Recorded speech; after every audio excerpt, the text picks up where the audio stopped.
What's happening, our people?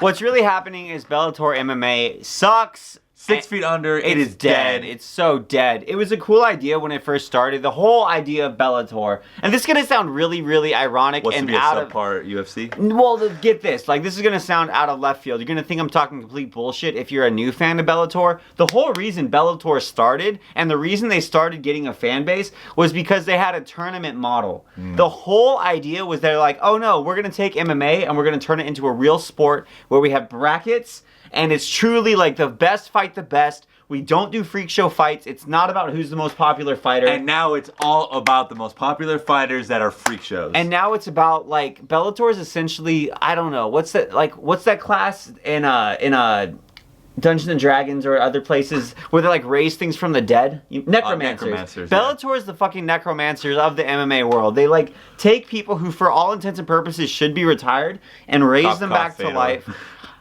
And other people, like they're in I don't know. It's like they take the horse that's out in the pasture, it's living a great life, beating it dead. Yes. And they're almost as bad as bare knuckle fighting, honestly. Like they're almost as bad. It's getting awful. Like they're having guys who are closer to getting their AARP card than they are to being in their prime that they still keep putting in the ring to fight. Yeah. And at a certain point, the numbers show this. Like every year, Bellator's viewership has gone down. And I think it's truly because, like, you can only set up these fights that are banking on what people have done in the past for so long without actually building new stars and bringing something new to the table. And not only that, it's tarnishing the legacies of great fighters. Like, Rampage and Fedor are both amazing fighters, especially Emelianenko. Like, he's amazing. He's legitimately in greatest of all time talk, like, overarching, and especially for heavyweight. And I just think, even though he won, it still tarnishes his legacy. Yeah. Like, that's not the same fighter. It's not even close to the same fighter. Right. The fact that he lost to Ryan Bader, like, it's just so consistent. And the fact that he fought Chael Sonnen. Yeah. Like, Chael's a middleweight. Yeah. It's just, it's depressing as a fan, and you don't leave the fights going like, oh, wow, these guys still have it. Right. You go, oh, you know, he won. But in Bellator, he won in Bellator. And do you even, because you touched on, like when we were talking earlier, the fact that they do have champion tournaments, right? Yeah. Well, I don't know if I like, do you like tournaments? I don't like tournaments. I just think it's ironic because the whole reason Bellator started was because they're like, oh, we're not going to go off the name value. This is going to be like the MLB. This is going to be like the NBA, the NHL, the NFL. And now it's like the freak show is freak show fights. Yep. Like, at least, and the weird thing is, it's not even freak show fights in the fun way people talk about with Pride, where it's like, oh, we've got a 7-foot tall dude who's gonna fight a lightweight. It's like I have a 100-year-old Russian killer.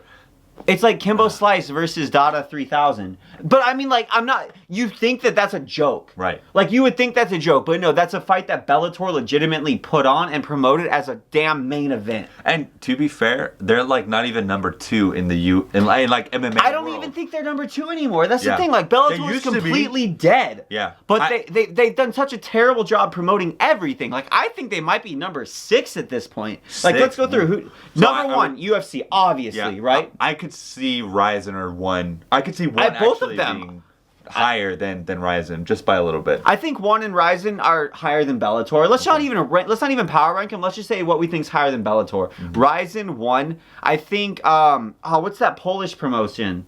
KSW? KSW? I think that's what it is. Okay. But there's a Polish promotion that puts out a lot of great fighters. They're huge in Eastern Europe. Yeah. They're way above Bellator at this point. Yeah. Just them, like, at least for not like size, but at least competitive. No, they're numbers. Really? Bellator doesn't get numbers. Dang. That's the other thing. Like, they don't get numbers. The only thing that they have is they're backed by Viacom. And everybody's just hanging out at David Buster's, not paying nothing. It's literally like Bellator's only viewership is probably literally from bars who forgot to change the channel from college football. And it's just ridiculous. Like, Bellator, you can't do this. You cannot keep doing this. It's not working. Yeah. They just show a complete inability to build stars. Like, even Michael Venom Page, right? Mm-hmm. Like, his highlight reel's great, but I don't know anybody who's like, damn, I want to see a Michael Venom Page fight. They're like, damn, I could watch that Michael Venom Page highlight, maybe. Well, and then also they're like, oh, okay, well, how would he do in the UFC? Like, that's the main question out of everybody's mouth. And I know this has been for a really long time.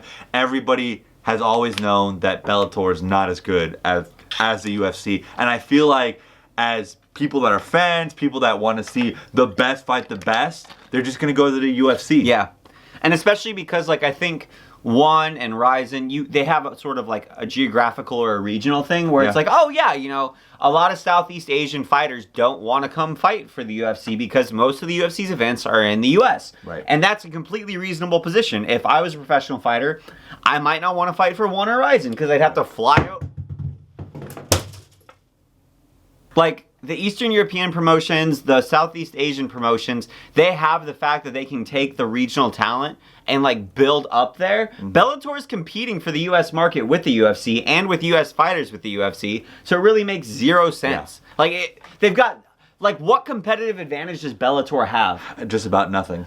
Even over like the second tier promotions, right? And I don't even like tournament styles. Yeah, I don't like either. It's terrible for the fighters. I feel like it never works. Like this, it never works. There's some kind of shit show where the two top guys that won, you're kind of like, but the guy that was way better, I don't know. It's just like a weird. And injuries happen so often too. That's the other thing. So it's like, oh, well, one fighter got hurt, so now we're gonna have to bring in a replacement to come into the final. And it's like, okay, well, that guy usually wins because he hasn't fought for like the whole damn year 4 times. Or somebody gets an early knockout and it's just like, oh, well, I don't have to go through like a 3-round war with somebody else. I'm not. Or the tournaments just take too long. That's the big thing with Bellator, especially when they were doing tournaments. It would take like a damn year and a half for the lightweight tournament.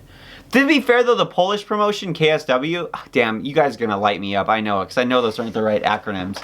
But they do tournaments, but they're the ones who do the $1 million promotion. Gotcha. Where it's like if you win the tournament, you get the $1 million. Which is awesome. Which is great, and it's incredibly smart, and they've got great fights out of it. But they're also building up like Eastern European MMA talent. Yeah. So that's why I'm like, yo, Bellator, you got to do something different. You're doing nothing. They're losing. They're losing. They're losing ground. They were never going to beat the UFC. Now they're losing ground to all these other promotions that are set up much more intelligently. Yeah. And you know what I think is going to get big? I think MMA is going to get huge in Africa.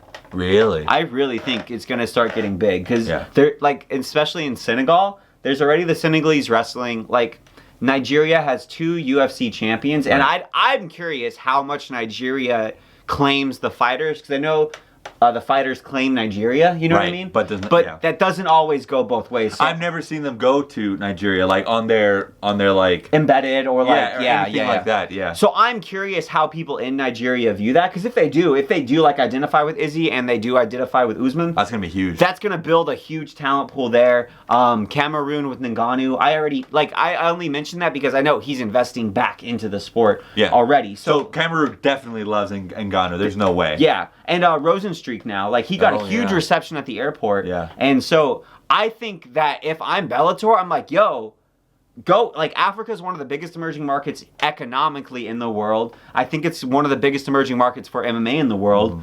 Maybe do something there, because you're not winning. Like, you're not going to win on the U.S. soil. You're not going to outcompete One and rizin in Southeast Asia. You're not going to win in Eastern Europe. You got to go somewhere. You got to do something, because it's not working. Yeah. We know what's interesting is there's not like a really strong B-level promotion in South America that I'm aware of. That's interesting too, yeah. Isn't that weird? Yeah, that's really weird. So maybe Bellator, your market's South America. Well, to be fair, I feel like the UFC has a pretty good stranglehold on Latin America. At least down Brazil. I don't know if they do. Like, well, there's a lot more Mexican MMA fighters coming into the promotion. That's true. That is really true. Which is Mexico awesome. And Brazil are like the biggest, besides Argentina. But even Argentina, there's only like 1 or 2 fighters in the UFC. Yep. But it's just interesting. It is really cool seeing these promotions pop up, and like in the region, they're bigger than the UFC. Like in Poland, that promotion is bigger than the UFC. Right.